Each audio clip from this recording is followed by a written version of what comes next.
Então,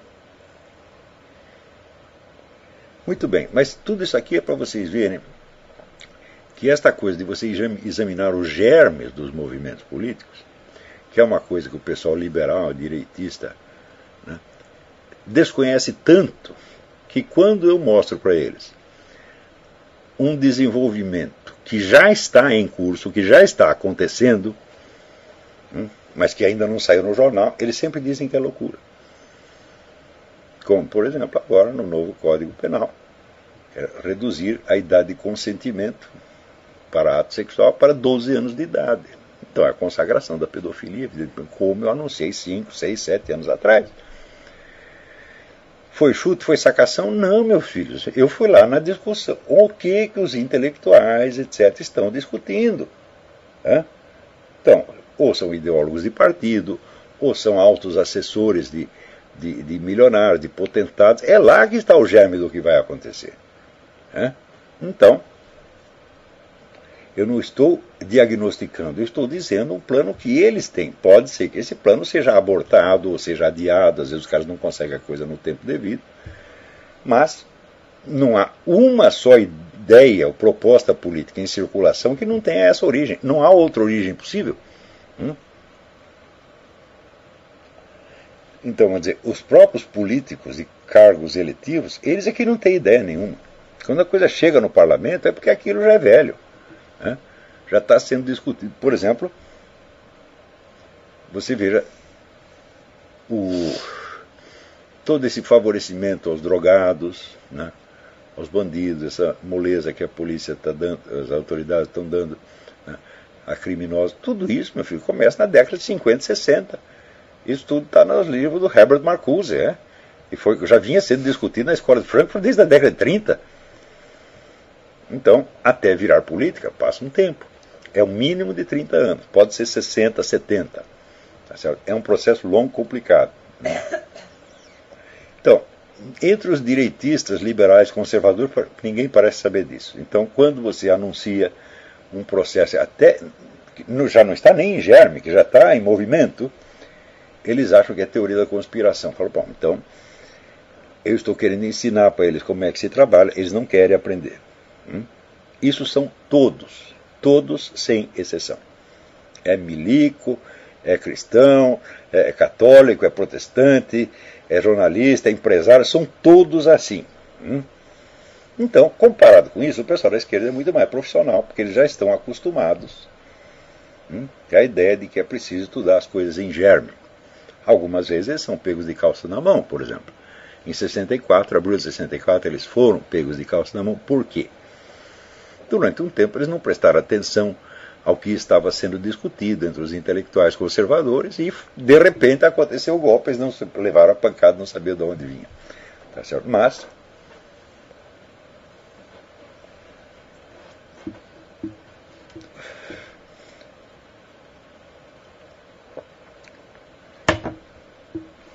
é claro que depois tiveram que fazer um meia-culpa, ficaram 2 ou 3 anos lá, vendo onde foi que nós falhamos, qual foi a bobagem que nós fizemos, e fizeram bem de fazer isso.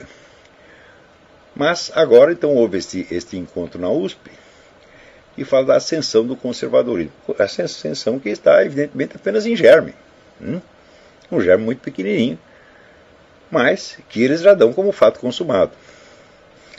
Então, analisando um pouco as falas ali do Vladimir Safatli, da Marilena Chauí, do André Singer, etc., nós vemos vários tópicos, vários pontos importantes a destacar. O primeiro é esse: eles estão atentos a um germe que pode crescer e virar um movimento político amanhã ou depois. Esse amanhã ou depois, que eu digo, eles não têm ideia, mas eu sei que é 30 anos. Eles pensam que é 2 semanas. Segundo, há um forte elemento paranoico na medida em que eles dão o germe como uma ameaça real e presente. E, evidentemente, eles fazem isso, em parte, como um elemento de autojustificação. Porque, de fato, não há nenhum partido de direita, não há nenhum partido conservador. A opinião conservadora está excluída da grande mídia. Você me mostra aí depois que Dom Eugênio Salles, né, me mostre um colunista que defenda sistematicamente um ponto de vista conservador cristão. Não tem. Tinha o último, que era o Carlos Ramalhete, lá na Gazeta do Povo do Paraná, que o pessoal está querendo tirar. Né? Eu não posso dizer que eu mesmo seja um conservador nesse sentido. Nunca estive presente na mídia para defender o ponto de vista conservador ou para defender qualquer outro programa de ação. Eu estou apenas analisando o que se passa. Não é isso? Eles podem me identificar como uma força conservadora, para mim tanto faz. Né? Então é como se dissesse, bom, eu não sou conservador, eu estou conservador. Né? Quer dizer, neste momento, eu represento, aos olhos deles, uma força conservadora. Então, nas universidades, então, nem se fala. Não é isto? O ponto de vista cristão conservador está praticamente excluído. E, no entanto, aparecem, né, 4 ou 5 colunistas, 4 ou 5 não, hoje já são bem mais. Né, são algumas dezenas de sites, né, cristãos, protestantes ou católicos, muito batalhadores. Você tem um forte movimento antiabortista, etc. E, aos poucos, isso foi configurando na cabeça deles um conservadorismo. Então, a descrição que eles fazem do fenômeno não tem nenhuma preensão objetiva sobre os fatos. Nada. Ou seja, os conceitos descritivos que eles usam são totalmente inapropriados ao assunto. Tá certo? Não há conexão com a realidade. Eles não são capazes de fazer uma descrição da situação real. Não são capazes, e no fundo, nem imaginam que isso é possível. Então, o conjunto do que eles dizem pode ser interpretado não como uma descrição de um estado de coisas efetivo, mas como expressão do sentimento de identidade do grupo. Então eles perfilam uma ameaça e o exame desta ameaça reforça os elos de solidariedade entre os membros do grupo, portanto, entre a plateia, os palestrantes e demais militantes. Então, nesse sentido, é um discurso ideológico na acepção mais técnica e objetiva do termo. Quer dizer, não é um discurso sobre a realidade, mas é um discurso de autoexpressão e de fortalecimento de um sentimento de identidade grupal. Olhado do ponto de vista da descrição da realidade, ou seja, sempre se pode pegar um discurso ideológico e examiná-lo como se fosse um discurso científico. Porque às vezes ele vem com a pretensão no discurso científico, e neste caso, sim, são professores, são sociólogos, são filósofos, etc. Então, eles vêm com o prestígio de uma descrição da realidade. Tá certo? Então, como descrição da realidade, a coisa, evidentemente, é de um caráter totalmente delirante e invertido. Né? Uma coisa, em certos pontos, até involuntariamente cômico. Como, por exemplo, quando Dona Marilena Chaui descreve a violência, a falta de educação das pessoas, a brutalidade, né, a barbárie reinante na sociedade brasileira. E ela atribui isso ao conservadorismo. Ou seja, as pessoas se xingam umas às outras, né, fazem quebra-quebra, etc., porque receberam uma educação cristã em casa e são muito conservadoras. Isso é tão absurdo, né, que as pessoas só perdoam isso por causa do prestígio da Marilena. Né, mas eu duvido muito que não tenha pelo menos um comunista na plateia que não tenha entendido que isso é uma inversão total. Porque você vê a própria Dona Marilena, 20 anos atrás, ela dizia que o sonho dela era encontrar, vamos dizer, uma moral sem culpas. Né? Onde ninguém é culpado de nada, não há culpa, não há certo e errado, é tudo estético. Então, ora, o pessoal da USP, os estudantes, que ainda há menos de um ano estavam fazendo quebra-quebra, destruindo reitoria, quebrando carteira, batendo em professor, etc. Ou seja, dando um exemplo clássico desta barbárie a que ela se refere, né? Eles foram educados na base do quê? na base da moral cristã tradicional ou na base da moral sem culpas da Dona Marilena?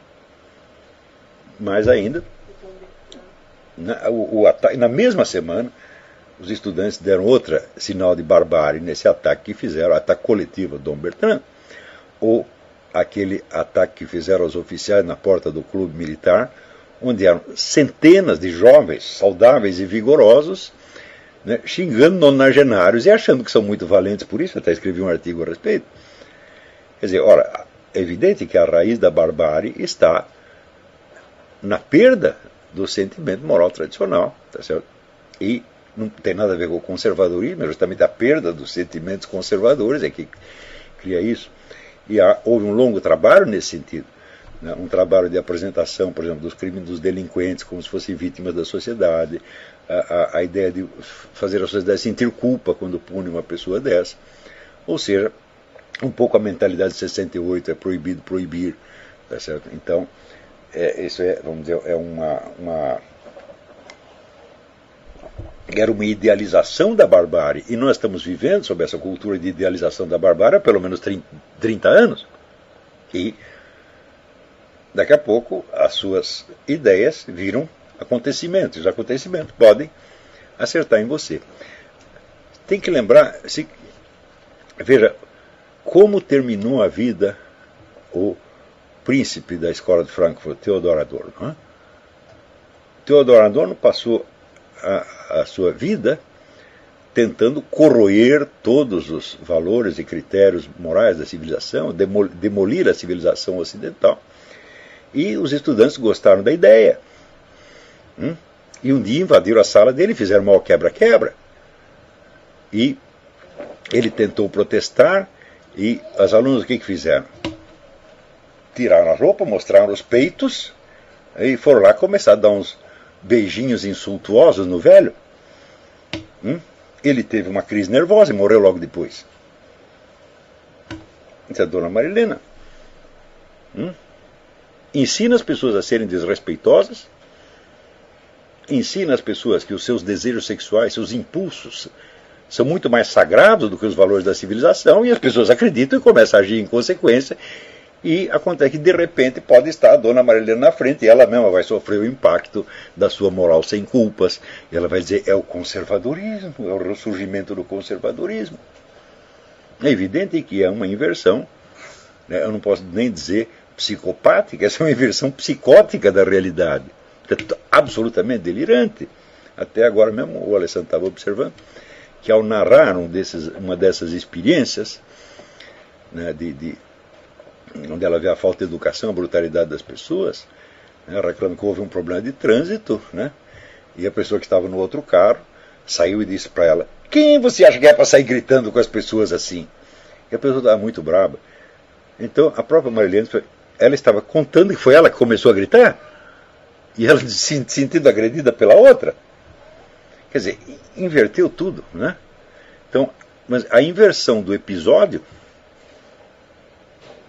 simboliza e condensa a inversão total da visão que ela está apresentando das coisas, tá certo? Essa inversão também já se observa há muitos anos numa noção fundamental que essa gente usa para descrever o estado de coisas e para descrever o seu inimigo.